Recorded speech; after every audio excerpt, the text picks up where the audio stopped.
What would you do if you became a kaiju? Today on Comm Talk, we're talking about the manga that explores that very discussion. Glix, what is going on?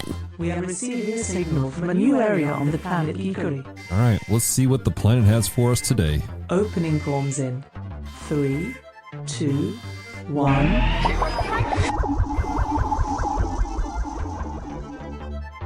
Hello, Devoted Geeks, and welcome to Comm Talk, podcast extension of Geek Devotions, the show from Devoted Geeks who are devoted to letting you know that you are loved. I'm Dallas, and this is episode 182 of Comm Talk. And ladies and gentlemen, I am excited to have you guys here with us today as we explore Kaiju number 8. Now, some of you guys are wondering, where is Celeste? Well, Celeste is being an adult and adulting.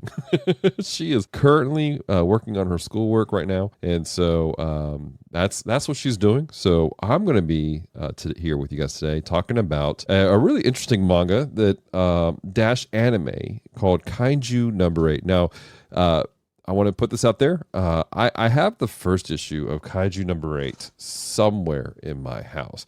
And when I discovered that the anime was coming out, I was kind of excited. I know our friend John Harju, you guys know him from other podcasts with us. He was just as hyped. In fact, the countdown timer on Crunchyroll has been driving him nuts this entire time.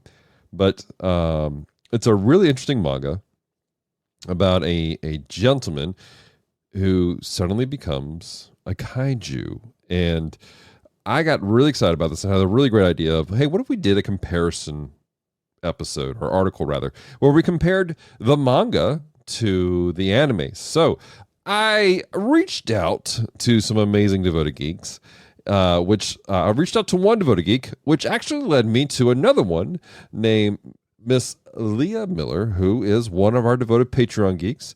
And shout out to her because she let me borrow volume 1 of Kaiju number 8. And so, like, this is literally what I did today.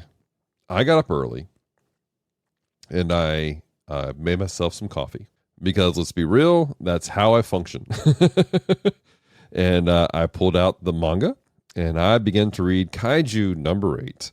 And when it became available today, I sat down to watch the anime. And so what you guys are about to hear is actually a reading of the article that I published on our website, geekdevotions.com, where I discuss this manga versus the anime. And during it, you're going to get my ideas, my view on the show dash manga. Is it worth reading? Is it worth watching? Find out, ladies and gentlemen, as we dive into the article.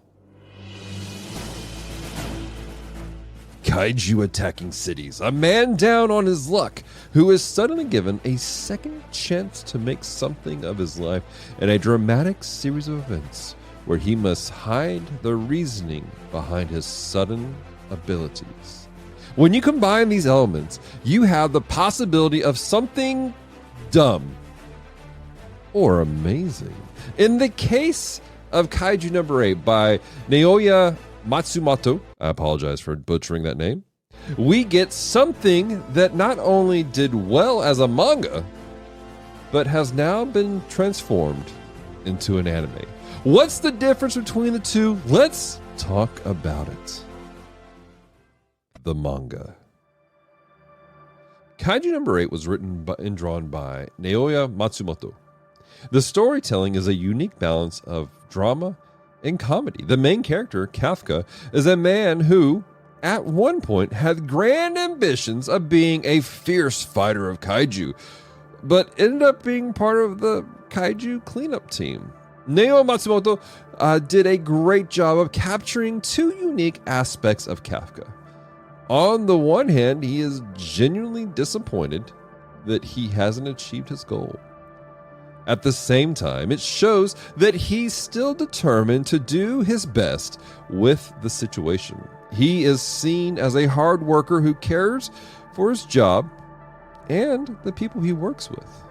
Now, artistically, Matsumoto has created a fascinating landscape. The character designs allowed the base versions to be used in both the dramatic and comedy sides of the story. At the same time, when he decides to quote-unquote chibi out his characters, it's not as a much of a deformation that is awkward. His kaiju are interesting in of themselves. If I had to describe them, they'd be a cross of something like the creatures we see in the anime like Bleach, while also being very reminiscent of kaiju films like Shin Godzilla. The kaiju are terrifying and feel out of place in this world, but in a good way, in a way that you as a reader go, these things are terrifying. The anime. Anime adaptations are always interesting. Some adaptations are faithful to the original works, and some feel awkward. Animation-wise, they really seem to have captured the spirit of the art from the manga. Character designs feel like they are lifted from the pages themselves. At the same time, the animation is smooth and enjoyable to watch, much like the manga. They did a great job of making the dramatic moments fit with the story's comedy. Now, the storytelling, however, is a fascinating aspect of this anime, too. Some aspects need to be added to connect the panels from the manga. Whereas the manga's opening scenes of a kaiju is only 2 pages, the anime brings the watcher along for a ride. It shows the kaiju terrorizing the city and the defense force positioning themselves to take it out. At the same time, it shows cutaways of people watching news reports and people's personal commentary as they are seeing what's taking place around them. These added moments to the story did a really great job of getting the viewer up to speed with the world at hand. Now, some scenes from the manga are animated differently because instead of the tall rectangles you have in the manga, you have a 16:9 screen that you're watching. So by nature, you have to change your illustration to gain the proper emotions of the moment. These newly drawn moments do a great job of honoring the original art of the manga. So is Kaiju number 8 worth watching? At the moment, I'd say absolutely. It can quickly draw you in between its faithful adaptation of the manga and the general storytelling. You may enjoy this anime if you're a more mature teenager or an adult who loves giant monsters, comedy, and drama. I know that was a really quick, short discussion. I didn't want to give away a lot of spoilers for this. And I think Celeste and I may do a deeper dive discussion on this anime later down the road. But it was really pretty interesting.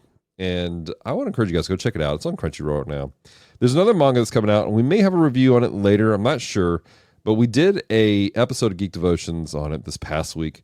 And it's called Windbreaker. And you may watch it, may not have the same response that I did, but I was genuinely in my emotions and cried during the first episode of this anime. And so I feel like I may be talking about it more down the road. I'm not sure just yet, but I do want to encourage you guys to check that out. If you haven't picked up, if you're watching this or listening to this later, this is Anime April for us here at Geek Devotions. All month long, it's all anime content. That's what we're putting out. So I have a question for you guys. What anime are you guys really excited about this April? What are you watching right now? What do you recommend we watch? Let us know. Have you watched Kaiju number 8? What do you guys think about that? If you're on the YouTube side, make sure you leave comments and let us know your thoughts on it. If you are listening on Apple Podcasts and other places that do reviews, do me a favor. Leave a review and leave us some stars. Let people know that, hey, we think this is a great podcast for you guys to listen to. So I think that's basically everything. This is hard podcasting, I'm telling you guys, without my bride. It is really difficult. I'm trying to think of everything we need to do. Oh, right. Reminder, guys, our podcast, The Gundam Watch, they put out an episode this past week reviewing the banned episode of Mobile Suit Gundam. Go check that out. And then our podcast, The Bottom Shelf, this Wednesday, we'll be publishing a new podcast as the team is in the mysterious wormhole where they're being forced to watch good movies. I don't know. It's a strange world we're living in nowadays. That being said, I just want to say I love you guys. Like, genuinely, Celeste and I love you, and we care about you. We're thankful that you guys take the time to listen to these podcasts, to watch our show. We've had some really great interactions with people as of late. Not that we don't normally do, but lately it's been really impactful, and we're thankful for the opportunity to do life with you guys and to encourage you. So, all that said, until next time, stay devoted, peace and love.